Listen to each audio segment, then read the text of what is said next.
Değerli müşterilerimiz, hoş gördük. Size kreditini isteyenlerin nəzərinə. Belə üç otaqlı evimiz çıxıb satışa.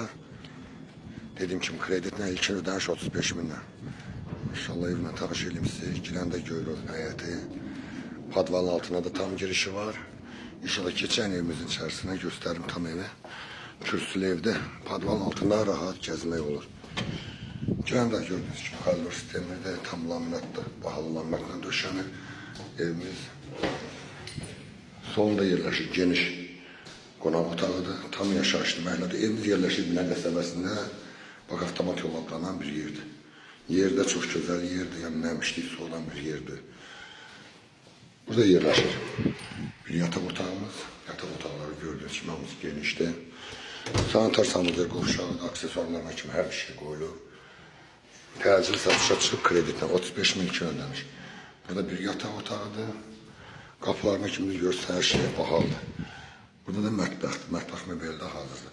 Değerli müşterilerimiz, evimiz 35 min ilkin ödənişlə ayda 1000 manat. Profildən nömrəmiz var, əlaqə saxlayın. Allah xeyrini versin.